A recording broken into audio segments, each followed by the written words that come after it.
Alam ko naman na hanggang ngayon ay may gusto ka pa sa kanya. Ha, mga bata pa po kami nun. Wala nang nakakaalala. May nangyari ba sa inyong dalawa? Siyempre wala. Parang kapatid ko na siya. Pero sinasabi pa rin ng mga tao na may namamagitan sa inyo. Ginagalang ko po siya. At narinig ko na sinabi rin ng mga tao na pinaalis ka raw ng Rosales na yon. Hindi. Hindi totoo yun.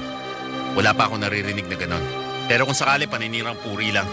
Hindi mo ba pwedeng sabihin sa akin na may katotohanan ng lahat ng yon? Ano ba kasi talaga ang gusto yun sabihin sa akin? Nakuha mo na. Sinasabi rin nila na ang gusto mo lang talaga ay pera. May pera ako. At mas malaki pa ang kaya kong ibigay kaysa sa babaeng yon. Nagkakamali kayo sa akin. Hindi siguro, Chuy.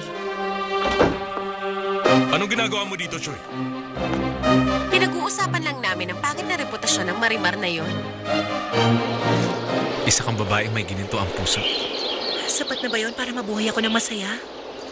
Para sa akin, oo.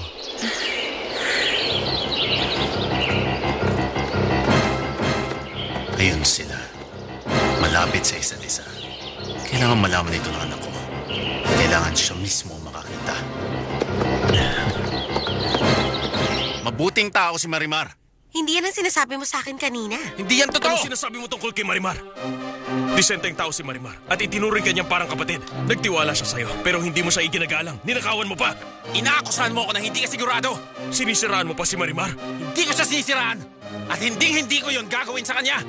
Gaya ng sabi mo sa akin, itong si Marimar, parang kapatid na ang trato ko sa kanya noon pa. Si engineer ang alalahanin mo, kukunin niya si Marimar. Tumahimik ka! Hindi yan totoo! Walang katotohanan yan!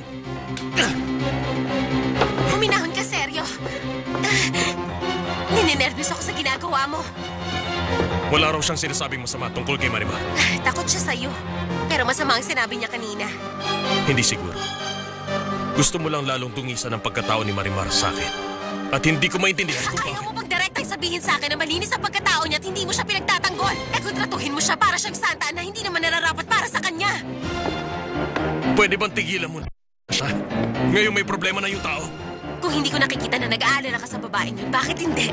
Sumama ka sa akin, seryo. Saan naman, Papa? Basta sumama ka. Dahil sigurado kung magugustuhan mo ito.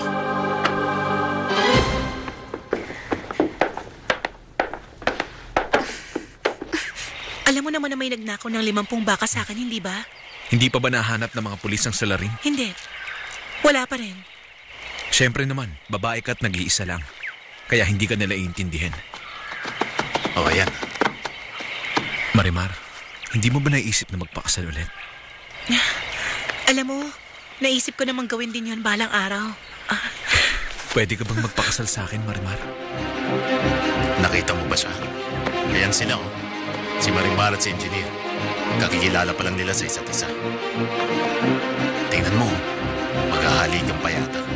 Nanghahalik ng estranghero ang ina ng anak mo. Duda ka pa bang may nangyari sa kanila ni Chuy kayong sumasama siya sa isang estranghero?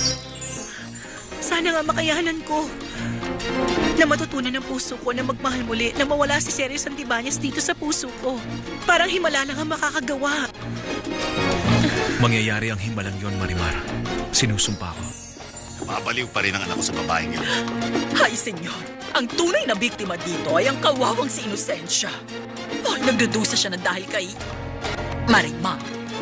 Bukod pa nga po doon, meron siyang mga bagay na hindi nalalaman. Ipagpatuloy pa natin ang paglilihim sa kanya. Lalo na yung binabalak dati ni Sergio na umalis kasama ang babaeng yon. Kaya lang ng gabi niya, sinabi sa kanya ng mga doktor ni Inosensya na malapit na siyang mamatay. Hindi! Ang kaligayahan mo sa hinaharap, Marimar. Payag ka na ba ngayon na magpakasal tayo? Isipin mo mabuti, Marimar. Oras na para malaman ng lahat na hindi ka nag-iisa, na may lalaking rumerespeto sa'yo para respetuhin ka rin ng mga tao. Anong sagot mo, Marimar? O sige, Adrian.